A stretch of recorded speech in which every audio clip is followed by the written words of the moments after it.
In a recent video, I shared a watercolor pencil technique that blew people's minds. Grading pigment with sanding paper, smearing it, and spraying water for stunning effects. And this video surprised so many people that I knew I had to take this technique further. So today, I'm bringing you 4 brand new watercolor pencil hacks. Quick, effortless, and insanely fun. Hi, I'm Françoise. Welcome back to my channel, your watercolor pencil resource here on YouTube. I'll be painting 3 landscapes using my Faber-Castell Arbor watercolor pencils, Winsor & Newton cold press paper, and my go-to watercolor tools, plus a sheet of sanding paper and a spray bottle. And if you want more details and full real-time process with voiceover, all 3 landscapes are on my Patreon, along with plenty other watercolor pencil and watercolor tutorials, and I'll make sure to link that in the description below. You'll see that all 3 paintings build on the viral technique that I talked about earlier, and I've taken it to the next level for this video, so now let's dive in. I wondered, could I use my grading technique to paint a realistic cloudy sky that looks beautiful but also super fun and easy to make? And that's why I started by grading a blue pencil onto my paper, targeting the sky and the sea. And last time when I showed you how I do that, some of you suggested using a metal grater instead of sanding paper for pigment economy, but I decided that I prefer sanding paper. It's just more convenient for me now. So then I started smoothing the pigment with a tissue instead of my fingers, because last time a few people raised concerns about pigment toxicity, and here's a quick note about that. Watercolor pencils are generally non-toxic, but some of them may contain cadmium or other pigments that you don't want to inhale, especially if you want to use this technique on a regular basis. If that's a concern for you, check with your favorite brand to see which pencils might be harmful in their powder form, just to make sure.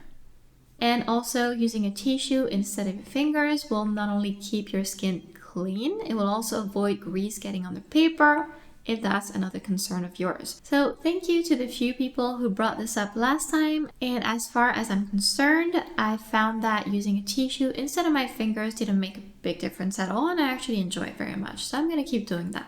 I blended the blue in circular motions for smooth transitions, and I added bits of my 6B water-soluble graphite pencil for shadows. I even used my blue pencil directly for darker areas in the sea, mainly because I wanted to make sure it looks more blue than gray, and then I softened everything with my tissue again. Notice here how easy it is with this technique to overlap colors and layer them on top of one another. And now here's where it gets interesting. Instead of spraying randomly for cool effects, I kept the bottle farther away from the paper this time for an even and a controlled activation of the pigment.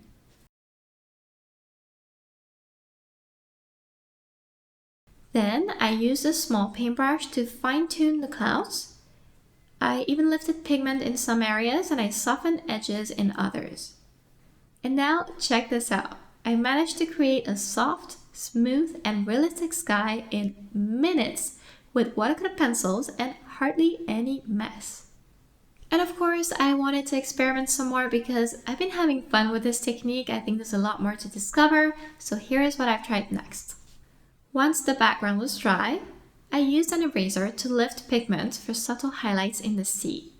It's a super simple hack that many use for colored pencils, but you can see it is so effective for adding light and texture as well on dry watercolor pencil paint. Next, I drew some trees with a green pencil and I activated them with a brush, and that's a classic technique that I already teach, so it's nothing new really here. Same with wetting the pencil lead to create sharp ripples and bright highlights with white. Although I think that we can all agree that these might not be new, but they're still pretty cool. And just like that, here's a gorgeous and effortless landscape that did not take much time to create at all. Now, this hack I'm going to show you is pretty exciting because I don't know about you, but creating a Milky Way with paints, I've tried it with watercolors many times before, is pretty challenging. but obviously not with watercolor pencils. Let me show you. I started by grading purple pigment for the sky and smoothing it out. Then I took care of the sand dunes, and again I used the layering technique and I overlapped colors to add depth to both sand and sky. So far, grading the pigment from a pencil has been the easiest and the fastest way for me to achieve that. Because you can also color everything, but that takes a lot of time and it might leave some nasty lines even after activating the paint. Or you can also create a swatch by coloring on a palette, turn that into paint, and use that paint like traditional watercolors. And that works really well, but it requires more experience when it comes to handling water. And the whole point of watercolor pencils, I think, is to cut out that stressful part that stems from traditional watercolors, thanks to more control and much less water to deal with. And that's why this is so fast and easy to activate with a flat brush, especially on such a small scale. Now here is the mind-blowing part that I want to show you. I started grading white pigment onto the wet paper. And this is key, guys, here. You want to grade pigment while the paper is still wet, so it melts and settles naturally into it.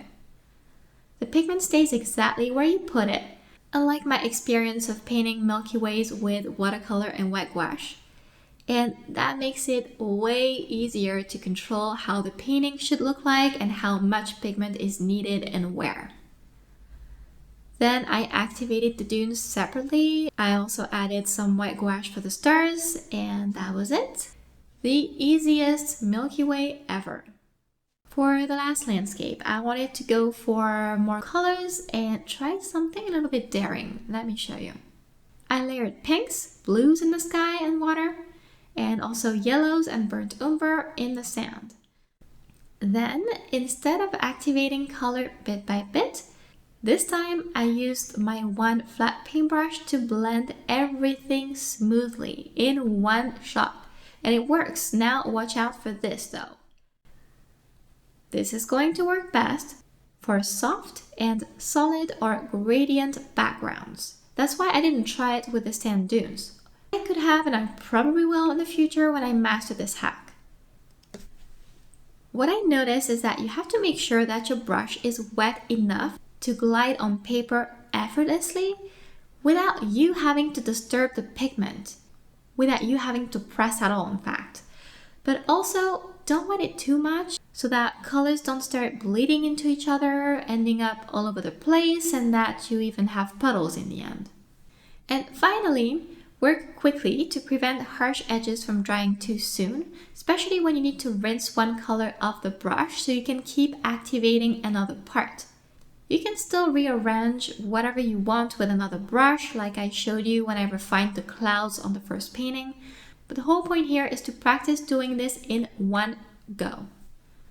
To finish, I graded pigment onto the wet paper for sand textures. I thought this was the perfect technique to depict that.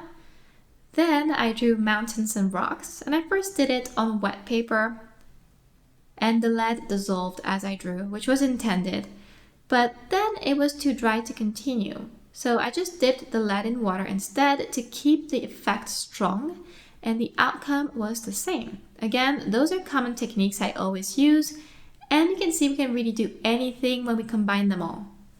I used my graphite pencil on wet paper for extra shadows, and I added some highlights with a white pencil. And that's it. 3 gorgeous landscapes, each done in no time. And I was shocked at how much I could do with these techniques because they're all so quick, so easy, and so effective. So which hack was your favorite? Please let me know in the comments. I would love to know. Feedback is always welcome. And if you want the full real-time tutorials, all 3 landscapes are available on Patreon, along with many more of them. And next, here is the video I mentioned in the beginning in case you missed out on it. Thanks for watching and see you next time!